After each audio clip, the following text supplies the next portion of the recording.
வணக்கங்க. இன்னைக்கு நம்ம பார்க்க போகிறது ரொம்பவே அருமையான ஆரோக்கியமான குழந்தைங்களும் விரும்பி சாப்பிடக்கூடிய பாலக் கோபி. இந்த வீடியோ உங்களுக்கு பிடிச்சிருந்ததுன்னா லைக் பண்ணிட்டு சேனலுக்கு சப்ஸ்கிரைப் பண்ணுங்க. இதே வீடியோவை இங்கிலீஷில் பார்க்கணுன்னா மேலே இருக்க லிங்கை கிளிக் பண்ணுங்க. இந்த பாலக் கோபி செய்யறதுக்கு நமக்கு தேவையான பொருட்கள்: 1 டேபிள் ஸ்பூன் நெய், இது கூட 1 டேபிள் ஸ்பூன் அளவுக்கு சீரகமும் ஒரு சின்ன பீஸ் பட்டை, அடுத்ததா 2 தக்காளி, ஒரு 3லிருந்து 4 பச்சை மிளகாய், அடுத்ததா ஒரு 5 பல்லு பூண்டு, ஒரு சின்ன பீஸ் இஞ்சி, இது கூடவே ஒரு 1/2 டேபிள் ஸ்பூன் அளவுக்கு கரம் மசாலாவும் 1 டீஸ்பூன் மஞ்சத்தூள், இது கூட தேவையான அளவுக்கு உப்பு சேர்த்துக்கலாம். அடுத்ததா நமக்கு கடைசியில் சேர்க்கறதுக்கு ஒரு 2 டேபிள் ஸ்பூன் அளவுக்கு கசூரி மேத்தி தேவை. இது கூடவே நான் இன்னைக்கு 1/2 கப் அளவுக்கு க்ரீம் சேர்க்க போறேன். அடுத்ததா முக்கியமான இன்கிரீடியன்ட் ஒரு 500 கிராம் அளவுக்கு பசலக்கீரை, ஒரு சின்ன சைஸ் காலிஃப்ளவர் இல்லைன்னா ஒரு பெரிய காலிஃப்ளவர்ல பாதி அளவுக்கு எடுத்து இந்த மாதிரி பெரிய பெரிய பீஸா வெட்டி வச்சுக்கோங்க. அடுத்ததா இந்த காலிஃப்ளவரை மேரினேட் பண்றதுக்கு 1 டேபிள் ஸ்பூன் மிளகாய்த்தூள், 1 டீஸ்பூன் மஞ்சத்தூள், தேவையான அளவுக்கு உப்பு, 1/2 டீஸ்பூன் அளவுக்கு கரம் மசாலா. நம்ம காலிஃப்ளவர்ல இந்த மசாலா பொருட்கள் எல்லாத்தையும் ஒன்னா சேர்த்து நல்லா கையை வச்சு கலந்து விடலாம். இது எல்லாமே காஞ்ச பவுடரா இருக்கிறதுனால ஒட்டுறது கஷ்டமா இருக்கும். அதனால ஒரு 1/4 கப் அளவுக்கு தண்ணியை சேர்த்துக்கோங்க.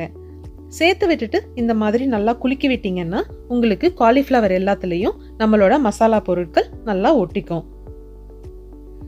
இது எல்லாத்தையும் மேரினேட் பண்ணதுக்கு அப்புறமா ஒரு 5லிருந்து 10 நிமிஷம் தனியாக வச்சிருங்க. இன்னைக்கு நான் இன்ஸ்டன்ட் பாட் யூஸ் பண்ணுறேன். நீங்கள் உங்களோட சாதாரண ப்ரெஷர் குக்கர்லையும் செய்யலாம். 1 டேபிள் ஸ்பூன் அளவுக்கு எண்ணெயோ இல்லை நெய்யோ சேர்த்து இது கூட சீரகமும் பட்டையும் சேர்க்க போகிறேன்.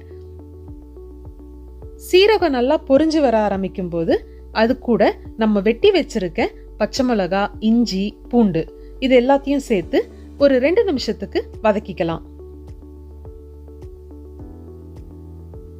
இது லைட்டா வதங்க ஆரம்பிக்கும் போதே நம்ம வெட்டி வச்சிருக்க தக்காளியை சேர்த்துக்கலாம். இந்த தக்காளி நல்லா மசிஞ்சு வரணும்னு அவசியம் கிடையாது. சும்மா வதக்கி விட்டுட்டு நம்ம கரம் மசாலாவும் மஞ்சத்தூளும் இது கூட சேர்த்துக்கலாம். இந்த மசாலாவை சேர்த்ததுக்கு அப்புறமா ஒரு 2 தடவை இந்த மாதிரி வதக்கி விட்டுட்டு நம்ம இது கூட தண்ணி சேர்க்க போறோம். தண்ணி சேர்த்து விட்டுட்டு இன்ஸ்டன்ட் பாட்டா இருந்தா சாட்டே மோட ஆஃப் பண்ணிருங்க. இல்ல ப்ரெஷர் குக்கர்னா இந்த தீலியே இருக்கட்டும். இதுக்கு மேல நம்ம அலசி தண்ணி வடிச்சு வச்சிருக்கிற பசலக்கீரையை சேர்க்க போறோம். பசலக்கீரையை சேர்த்ததுக்கு அப்புறமா கலந்து விட வேண்டிய அவசியம் கிடையாது. இந்த மாதிரி மூடி போட்டு மூடிடலாம். நான் இன்னைக்கு இன்ஸ்டன்ட் பாட்ல 2 நிமிஷத்துக்கு ஹை ப்ரெஷர்ல வேக விட போறேன். சாதாரண ப்ரெஷர் குக்கர்னா நீங்க ஒரு விசிலுக்கு நல்லா கொதிக்க வைங்க. இந்த பசலக்கீரை வேகிறதுக்குள்ள நம்மளோட காலிஃப்ளவரை நம்ம ஒரு பேன்ல போட்டு நல்லா ரோஸ்ட் பண்ணிக்கலாம். 1 டேபிள் ஸ்பூன் அளவுக்கு எண்ணெயை ஒரு பேன்ல சேர்த்து இதுக்கு கூடவே நம்ம ஆல்ரெடி மேரினேட் பண்ணி வச்சிருக்கிற காலிஃப்ளவரை சேர்த்துக்கலாம். ஒரு மிதமான தீயில வச்சு இந்த காலிஃப்ளவரை ஒரு 2 நிமிஷத்துக்கு இந்த மாதிரி நல்லா வதக்கி விடுங்க.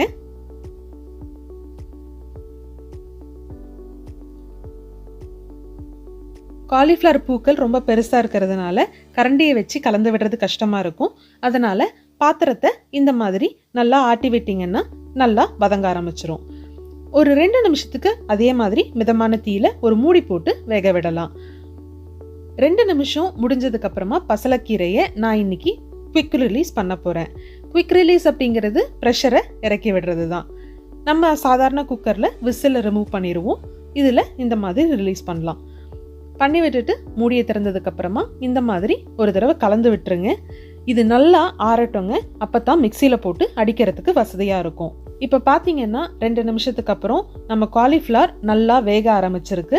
நல்லா இந்த மாதிரி குலுக்கி விட்டுட்டு நம்ம இதை ஸ்டீம் குக் பண்ண போறோம். இந்த ஸ்டீம் குக் எப்படி பண்ண போறோம்னா, இப்போ பாத்திரம் நல்லா சூடா இருக்கு. அதனால ஒரு 1/4 கப்ல இருந்து 1/2 கப் அளவுக்கு தண்ணி சேர்த்து நல்லா ஒரு மூடி போட்டு மூடிட்டீங்கன்னா அதுல வரக்கூடிய ஆவியிலேயே நல்லா வெந்துடும். நான் என்னோட நியூட்ரிபிலிட் யூஸ் பண்ணுறதுனால சூடான ஐட்டம் போட்டும் இந்த மாதிரி அரைக்கலாம். நீங்கள் சாதாரண மிக்ஸி யூஸ் பண்ணுறீங்கன்னா தயவு செஞ்சு நல்லா ஆறுனதுக்கப்புறமா மிக்சியில் போட்டு அரைச்சி எடுத்துக்கோங்க. இந்த மாதிரி நல்லா பேஸ்ட்டாக வர அளவுக்கு அரைச்சி எடுத்து வச்சுக்கலாம். நம்ம சாதாரண மிக்சியில் சூடாக போட்டு அரைச்சிங்கன்னா மேலே தெரிக்கும், அதனால் நல்லா ஆற விட்டு அரைச்சி எடுத்துக்கோங்க. இப்போ ஒரு 5 நிமிஷம் முடிஞ்சிருக்கு. இப்போ பார்த்தீங்கன்னா நம்ம காலிஃப்ளவர் நல்லா வெந்திருக்கு, ஆனால் உடஞ்சி போகிற அளவுக்கு வேகலை. ஓரளவுக்கு அந்த ஷேப்பை அப்படியே தக்க வச்சிருக்கு. இந்த சமயத்தில் நம்ம அரைச்சி வச்சிருக்க ஸ்பினச் பேஸ்ட்டை இது கூட ஆட் பண்ணிக்கலாம்.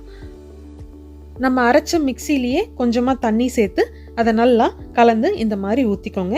உங்களுக்கு தேவையான அளவுக்கு தண்ணி சேர்த்து அந்த கன்சிஸ்டன்சியை அட்ஜஸ்ட் பண்ணிக்கோங்க. இந்த பாலக்கை உள்ள சேர்த்ததுக்கு அப்புறமா தீயை நல்லா குறைச்சிருங்க, ஏன்னா பயங்கரமா தெறிக்க ஆரம்பிக்கும். அடுத்ததா உப்பு செக் பண்ணிட்டு தேவையான அளவுக்கு உப்பு சேர்த்துக்கோங்க. இது கூடவே நான் இன்னைக்கு கசூரி மேத்தி கையில இந்த மாதிரி போட்டு நல்லா நசுக்கி போட போறேன். கசூரி மேத்தி எப்பயுமே இந்த மாதிரி போட்டாதான் அதோட வாசனை நல்லா இருக்கும். இதை போட்டு விட்டுட்டு நல்லா கலந்து விட்டு ஒரு 2 நிமிஷத்துக்கு கொதிக்க விடுங்க.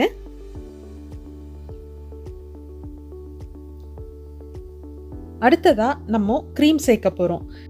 நான் இன்னைக்கு க்ரீம் சேர்த்துருக்கேன். உங்களுக்கு க்ரீம் வேண்டாம் அப்படின்னு நினச்சிங்கன்னாலோ இல்லைன்னா வீட்டில் க்ரீம் இல்லை அப்படின்னாலோ பரவாயில்ல. அதனால் ஒன்றும் பெருசாக டேஸ்ட்டில் வித்தியாசம் வராது. என்ன கொஞ்சமாக அந்த க்ரீமினஸ் கம்மியாகும், அவ்வளவுதான். அவ்வளவுதாங்க.